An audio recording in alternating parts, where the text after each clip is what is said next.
Hi, this is Paul. I wanted to talk a little bit about this whole Oliver Anthony business. Now, this thing erupted while I was traveling, and so I didn't pay a lot of attention to it. I immediately saw it sort of take a predictable trajectory through the culture war. In other words, people on one side started sort of praising this, people on the other side uh, reacting to it. It's just this typical echo chamber of reactivity that we see in the culture war. And then when I got back, poor Chad messaged, I forgot exactly where he put it, but I think it was in one of my comment section, like, hey, I've been putting out stuff on your stuff, Paul, and I haven't seen that you've seen it. Have you, forgotten my channel? And I haven't paid a lot of attention to Grim Grizz either. Basically, I've been busy. So not only was I doing all that traveling and, had some actually legitimate vacation, but I also, when we got back, this is crunch time for my wife because she's starting a school year and we have a puppy. And it isn't just so my wife and our dog died a couple of years ago. This is a perfect video to talk about my dog dying because it has everything to do with tales of woe and country music and complaint and everything. So, or maybe the blues. So a couple of years ago, my dog died, and so then it was we never get a dog right away because that just feels like getting a wife right away. So so we waited and we enjoyed our freedom, not being tied down to a dog. And the old dog was sick and required a lot of care. And my kids were home, and so my kids really are. I've got the best kids you can imagine, and they really took care of the dog. And then there's just my wife and I were empty nesters. This is the opposite of the complaint, which is this video is about complaint and lament and the blues and all of that. Well, anyway, so the dog died. And my wife and I enjoyed our freedom, but then my wife would sometimes, especially if I'm traveling and she's home alone, she kind of misses having a dog. Sense of companionship, sense of security. So we talked about getting another Rottweiler, which we've had in the past because we love the Rotties. But then Joey, our friend Joey from the Discord server, Joey has a service dog, and he's part of the service dog program. And he has a breeder. And basically this program is about raising service dogs, and these service dogs go to all kinds of people for all kinds of needs. And so then Joey's like, well, why don't you guys be puppy raisers? And the issue with getting another dog would be you get another dog, it's a 10 to 12 year commitment usually, and that's a big commitment. And we weren't ready to make that kind of commitment. I'm 7 years from retirement and probably, but anyway, so this seemed like a good program. So we got in the program and we got accepted, and then we got a puppy. And Joey was hoping that it was a puppy from his breeder, but genetically it turned out it wasn't. But it's the cutest little pup, the little black lab. It's the cutest little pup. But even though puppies are always a lot of work, this puppy is even more work because there are all of these rules in terms of training the puppy and not letting the puppy do things like you might let the puppy do if this was your puppy. And so it's a lot of work right now with this darn puppy, and my wife and I are taking ships, and next week she says, oh, by the way, I'm in for training Monday through Wednesday next week. And it's like, oh yeah, you just kind of threw a wrench in my schedule, sweetheart. So we'll figure it out. This is not a tale of woe, but what that means is I've got a lot of video watching to catch up, including Friday Morning Nameless and Grim Grizz, two of my favorite channels. So this Oliver Anthony thing broke, and I was on the road. I didn't watch, and finally got back. And, so in case you're living under a rock, this Oliver Anthony thing, and plus I'm doing car shopping. And this video has 35, living under a rock, 35 million. Oh, here's one with 1.3 million. Yeah, so it's a big deal, and everybody's reacting to it. Why does this country song have 2 million? And that's part of it. This song is certainly part of a genre, and Chad, make some good points right off the bat, but Chad sort of calls BS on the whole thing. The wordplay is so nice. The hook is fire. His voice, amazing. The guitar lick, sick. All still bullshit. We're gonna run an experiment. And so Chad's done a bunch of videos on this, and they've been fun. And to me, it's very interesting because this is sort of quintessential, this little corner, and the way in which this little corner in some ways was sort of birthed in the culture war. But I did a conversation with Damian Walter that is in the No Wait No Ads section. And so for those of you who don't know the tiers, there's a expensive tier for a supporter, but then there's the $3 tier, and I plan to do more personal videos. I have to talk to my wife about maybe doing some puppy videos there, because the puppy's just so darn cute. But I actually got a little action cam, so I can do some other creative things. And that's kind of what I want the membership channel for, so I can do creative things that don't really fit into most of what I'm doing here. But then the No Wait, No Ads section is a little bit higher, a little bit more expensive, and I always wanted a place where I could put things up there. So if you're really in a rush to see stuff, you can get the No Wait, No Ads and see things right away. If you have a little bit more patience, everything that goes into No Wait, No Ads will come to the channel. The stuff that goes into the $3 section, that's probably not coming to the channel. But anyway, so I thought that this moment, people might, so there's these archetypes, these stereotypes that culturally in this culture war moment we're working on. And it's all about sort of the permissible means of complaint. I noticed this in a CRC Voices thread. Somehow, Native Americans and the whole Native American question, land acknowledgements, all of this stuff got raised. And what's interesting is that there's this liturgy in the Blue Church, and it really is a liturgy, because these things that you're supposed to say, and you're supposed to, John McWhorter talks about this really well. You're supposed to it's sort of like genuflecting. It's just sort of like if you see somebody who's a serious Roman Catholic, and I've been noticing this now that I've been around Catholic spaces, you go into a Catholic sanctuary and they kneel before the host, they do the sign of the cross, all of these things. Well, there are all of these things in the Blue Church ritual. And African Americans are poor urban people who deserve who are entitled to our pity. Okay? And this can be leveraged by African Americans in order to get favors, privileges, et cetera, but none of that will actually do anything to break the stereotype of they're poor, impoverished, that they are sort of this permanent subclass of needy people, even though if you're actually in any way involved with a significant amount of African Americans, there's a strong middle class African American community that, and this isn't to say that there still aren't racial barriers, and it isn't to say that there isn't a cost to being black in America in certain times and places, but there's a cost to being just about anything in certain times and places. In most of the neighborhoods I've grown up, and there's a cost to being white in certain circumstances. When I lived in the Dominican Republic, there were some benefits of los que tiene ojos azules, the little phrase about those people with blue eyes, and it sort of cut both ways in the Dominican context. Those people who had blue eyes they did things right, but also they pay higher prices when you go into the colmado.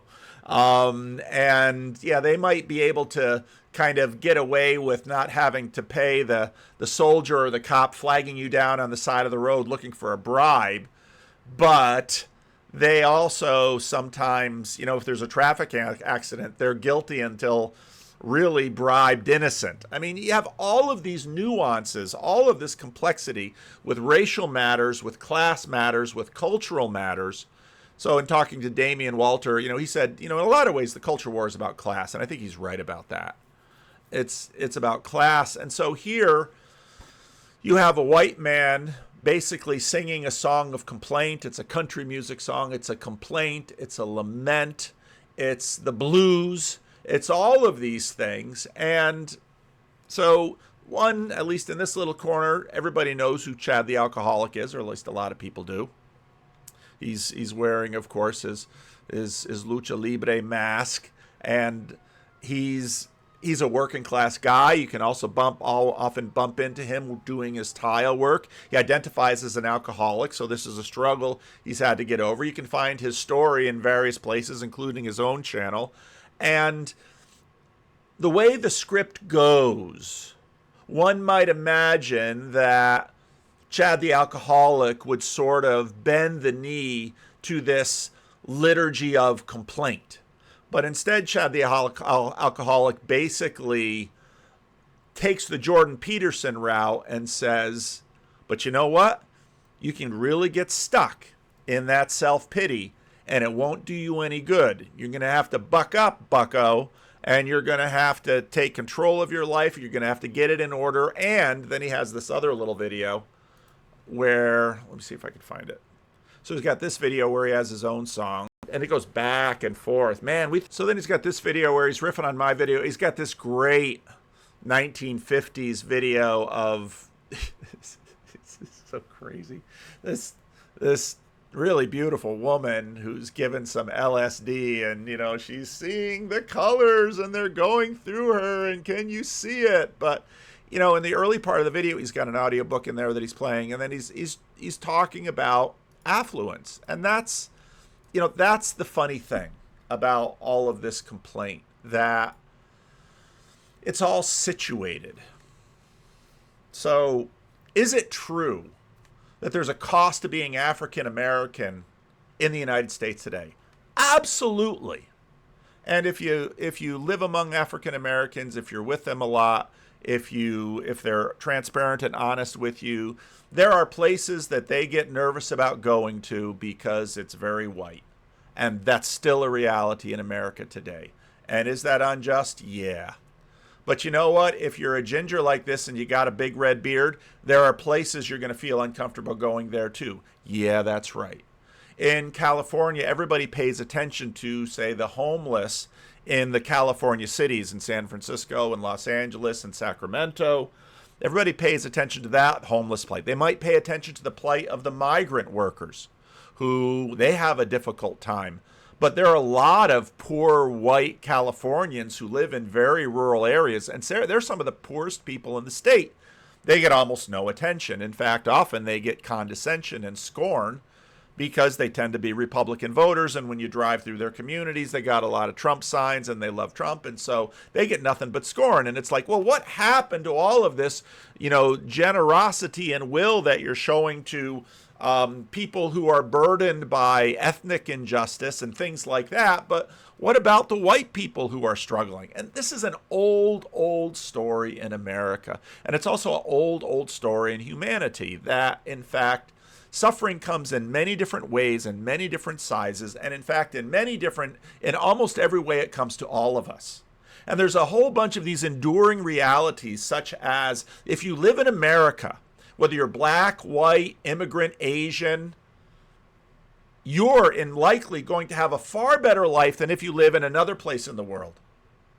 At the same time, you might not be happier than those people who live in other parts of the world, who have lower life expectancy, who will live in the midst of crippling poverty, who will suffer the kind of racism and injustice that simply isn't tolerated in America. You can see that in the Dominican Republic.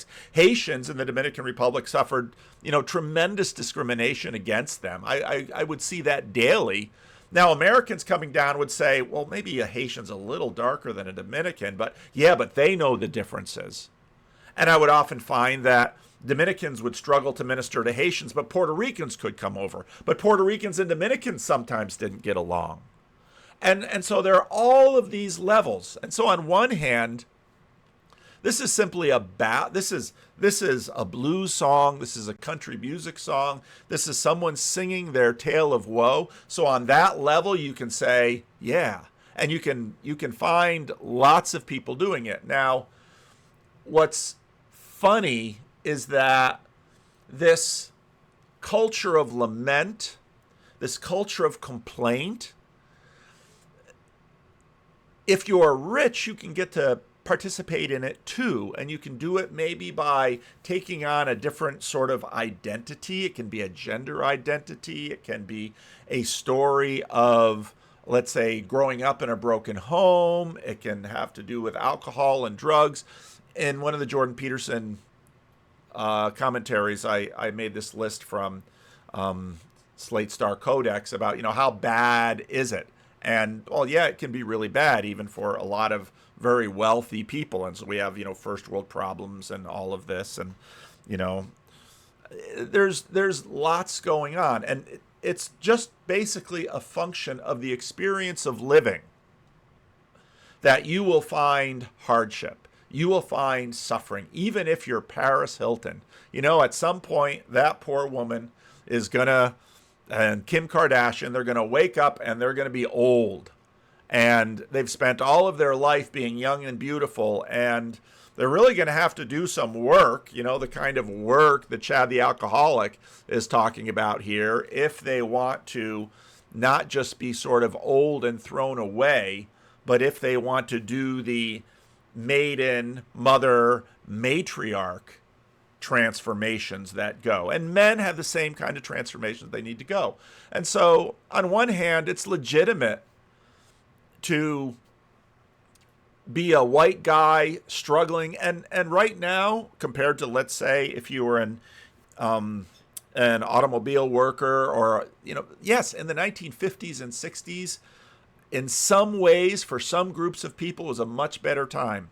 And what's happened since then in terms of globalization is that we're all dealing with different kinds of global pressures, and steel mills close. You can go back to Billy Joel's Allentown song, and with the creation of the Rust Belt and the decline of the American industrial base. And there are many ways to suffer and to lament and to cry. And so I think part of what people react to, on one hand, there's a desire to sort of participate in the victimhood.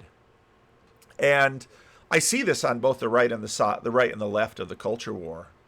The left wants to participate in this sort of parasitic victimhood that they're still fighting sort of 1950s the man, even though all of the major economic powers are sort of lined up, or many of the major economic powers are lined up on their side. That's the whole thing about sort of the white wealthy woke.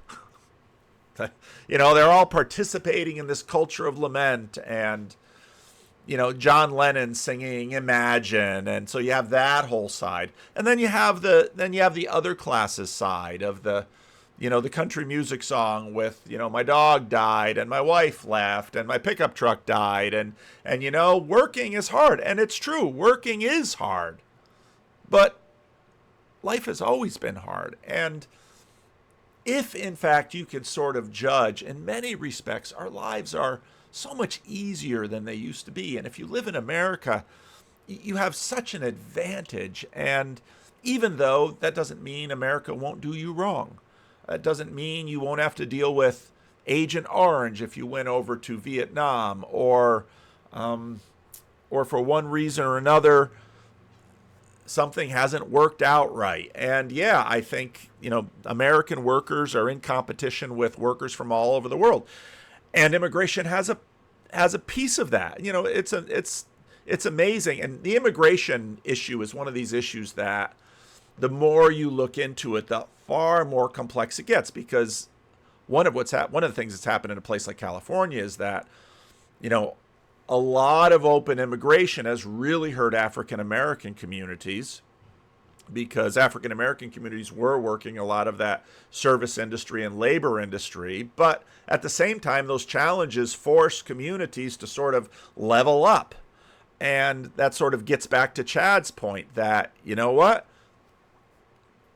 You've got to get after that. And of course, for Chad to say these things, it's because Chad has, continues to strive to maintain sobriety, and he does work a blue collar job. And here he's doing it in the garage because he's a man, and of course the woman sort of owns the house and the man gets relegated to the garage. So, we men, we can post ourselves as victims. But hey, we got our toys in the garage. We got the car, we got the computer, we got the bike, we got the tools. And so, again, according to the Culture War script, Chad should be like just eating up the victimhood with a spoon. But Chad says, no. I've done that. You let resentment and bitterness fester in you. my old one of my guys who used to be at church here, he died a number of years ago. Learned so much about AA, and he had all these little sayings: pour me a drink. All those silly little AA sayings. So we got this video here that I'm about to play. I've already seen it, and I saw it last night. I watched it for the first time last night, and I'd seen the thumbnail or whatever on the YouTubes, and usually when something goes viral, I kind of ignore it, and I'm kind of like, meh. So I watched it. I watched it last night. And also, welcome to the channel on the Friday Morning Nameless. If you have never been to this channel before, we do lots of weird stuff on this channel, obviously. Like and subscribe. I wear a mask. I'm trying to remain anonymous. I'm a part of a little online community called This Little Corner. We talk about everything from philosophy to religion and all sorts of things in between. And so I'm looking at this video last night, and I thought, so this particular video was posted, I think it said 5 days ago, 6 days ago, and it had, well, last night it was 5 days ago, and there were 5.2 million views on this video last night. And so it's always helpful when you see something like this, because it is data, and in many ways, I mean, the Blue Church has set themselves up for this. I mean, this is the 49%. This is the basket of deplorables. This is all of this. The Blue Church will have their most favored victims list, and this guy doesn't qualify. But hey, he's got tough things too. 11 o'clock p.m. Central, and I watched it, and I was like, okay, let's see what this is about. It's called Oliver Anthony, Rich Men North of Richmond. So we're going to watch it, and I have some thoughts on it that I'd like to... And of course, in terms of political boilerplate, is the populist complaint about the elite and the establishment, when, of course, they have their own elite and establishment, too. And it should get to the point where Chad says what I wanted to say. I've been selling my soul, working all day. Selling my soul, working all day.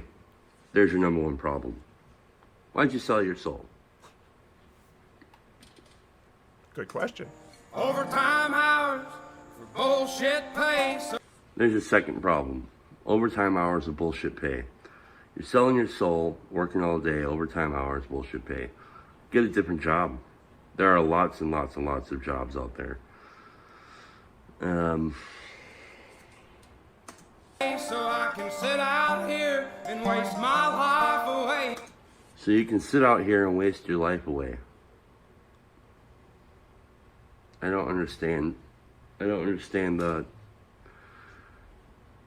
you're the one who's working the overtime pay in this bullshit job that you sold your soul for. Are you sitting out here all day, or are you working all day? I don't understand. Is it the YouTube that you're talking about? Lots of soul. Because of course this guy's going to have the same Bernie Sanders dilemma. Bernie Sanders, when he first ran for president, could run as I drive a compact car and I gas it up myself, and Hillary hasn't bought gas or bread and who knows how long, and I'm doing all this myself. And then you write a book and suddenly you're a millionaire. And then, well, Bernie, do you still gas your own car? No. Elite status happens to the best and the worst of us. Though in the lyrics, or in the delivery of the lyrics. And this guy can sing. He can definitely sing. Drag back home and drown my troubles away. You don't have to do that. You don't have to drink your troubles away or drown your troubles away. You don't have to. There's help with that. In fact, he knows it's not a good strategy. And if you don't get help, then the onus is on you. It's on nobody else but you. It's a damn shame. It is. What the world's gotten to for people like me, people like you. That's true. It's a damn shame what the world's gotten to for people like me and people like you. Now, one thing I noticed in this, under the whole underlining thing about this song is like, where is the foundation? What is your foundation? And, first of all, I've written a song just like this. Actually, after I heard this song last night, I remembered I'd written a song in a similar vein when I was 20 years old. I'm 40 now, and I wrote that song, and I always liked the song.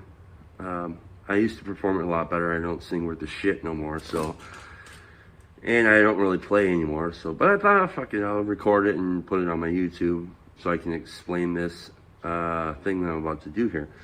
And the whole point of the whole thing that I was living in at the time when I wrote it was like I could never see that I was the one not taking responsibility. I mean, I could kind of see it, but I really didn't want to admit it. You know what I mean? And then I go and I write this song, and to make myself feel better about my lack of action. And I kind of get the same thing from this song. And what I don't like is how everybody's like, oh, he's so right. It's true. And you look at all the headlines, all the reaction channels that are doing it. They're all like, it's true. It's so true. It's like, yeah, but it's only true because you're not doing anything about it. And I'm not like throwing the guy under the bus for being stupid or anything, because it's not what it is. I'm not. I understand. I've been here before. I understand exactly what this guy's talking about in the song. I don't know if he actually feels this way, though. And that's why it's a liturgy of lament, and it has its place, and language is like that. In church, some of the things sometimes in church, especially in Calvinist churches, I'm a worm. Am I a worm? No, I don't identify as a worm. It's a liturgy, and it has its rightful place, and it points at something true in the world. And what it points at is that, yeah, if you're a white blue collar guy who lives in a place in America that doesn't have a really thriving economy, life is hard. But the other side is also that boy, this is a land of immense opportunity. And so a lot of my cousins in the East are blue collar workers, landscapers, welders, oil delivery people, airplane mechanics, did time in the service, working in, living in not living in cities that aren't sort of the best places in America to live. And the truth is that, through a lot of Christian virtue, they, they're careful with their money. They marry. They have families. They have kids. They have grandkids. They have more grandkids than I have here in blue state America. They, is life hard? Yes. Will there be sorrows? Yes.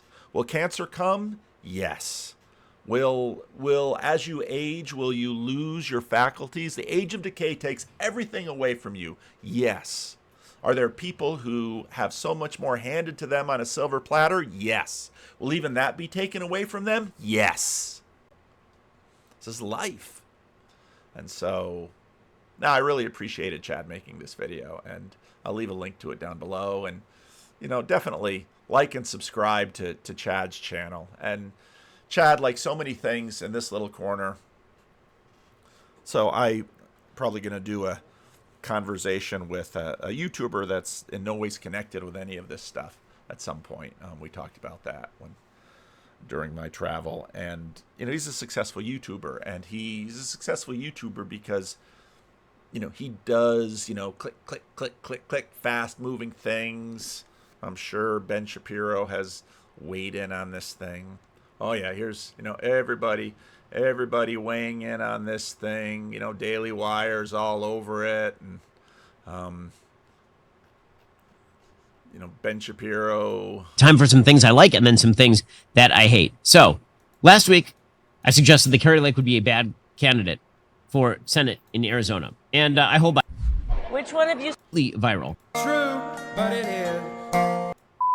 Particularly elites in the federal government who believe that. Sorry, Ben, you're your own kind of elites, okay? You're your own kind of elite. And so am I in some ways. I'm my own kind of elite. I'm an elite Christian Reformed minister. I've got a bigger social media footprint than any other Christian Reformed minister in the country, maybe in the history of the Christian Reformed Church. I am at the top of the pyramid. Of that pyramid. What is that pyramid worth? What do you mean worth? Money-wise? I'm living, in my opinion, I'm living very comfortably. I have a house with air conditioning. I have a wife. I have a new dog. I'll hopefully be getting out of my 2001 purple PT Cruiser soon. That would be a nice thing. But if I got to drive the PT Cruiser around, that's okay too. I just roll down the windows and listen to that little buggy rattle around until the wheels fall off, which is probably not too far away. But you know what? I am blessed. I am blessed. So one of the things, maybe I'll just play a little teaser of what Damien said, because I really valued it.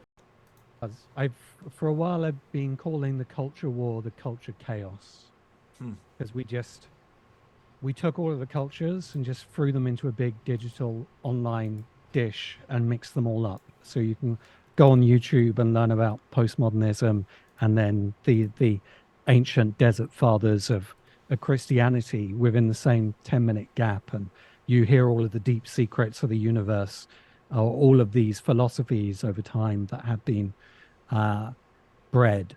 And I've only located 2 communities that aren't completely deranged by this at the moment. And one is a little corner and the other is the meta-modern community. And I have no doubt there are some others out there, but I'm interested by their overlap, because the meta-modern community is very new age. It is kind of new age going over to atheist, and then the little corner is maybe new age going over to some kind of fundamentalist beliefs on the other end. Yeah. But it does seem to be about this. It's openness, but also a sense of humor about the way so some of the integral theory people are very serious about it and difficult to talk to, but it's the people who see the kind of absurdity of where we all are and can laugh about it a bit, who are more open to the discussion. So that's what I valued in the little corner, I think.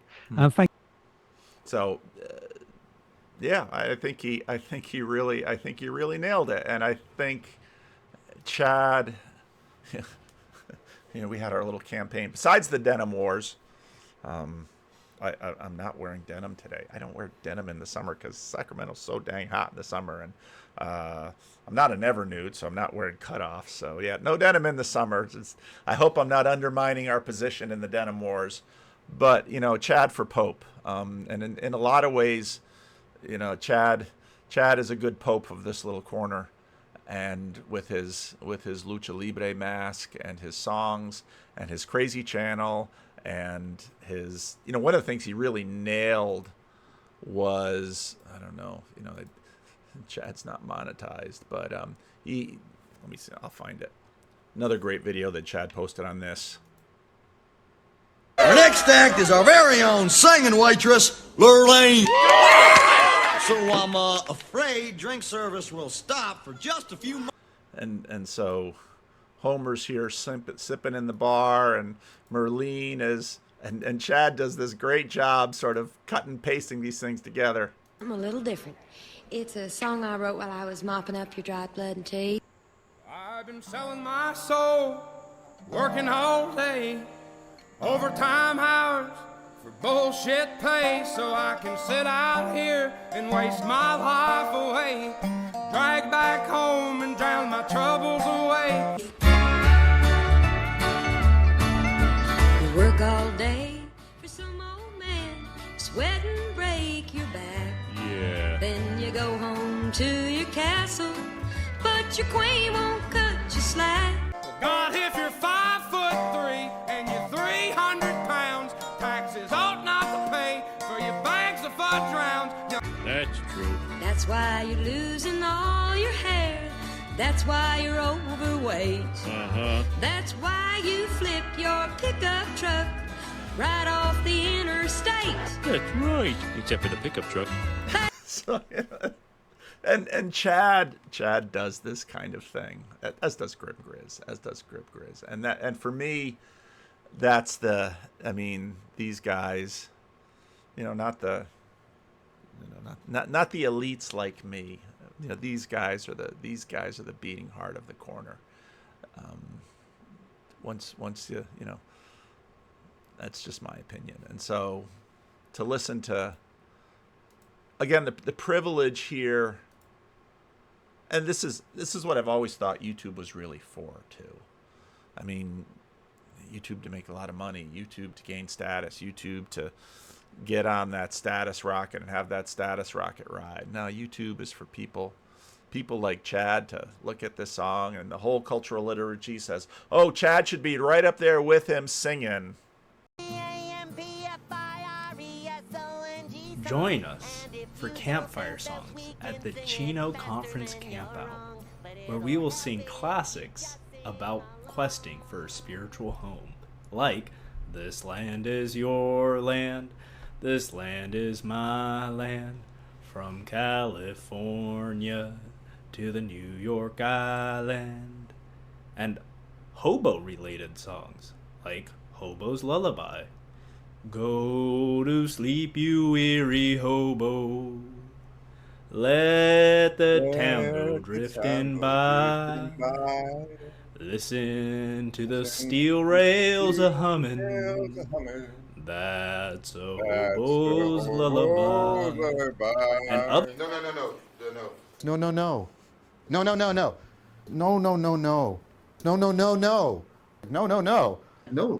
at all. No. Right?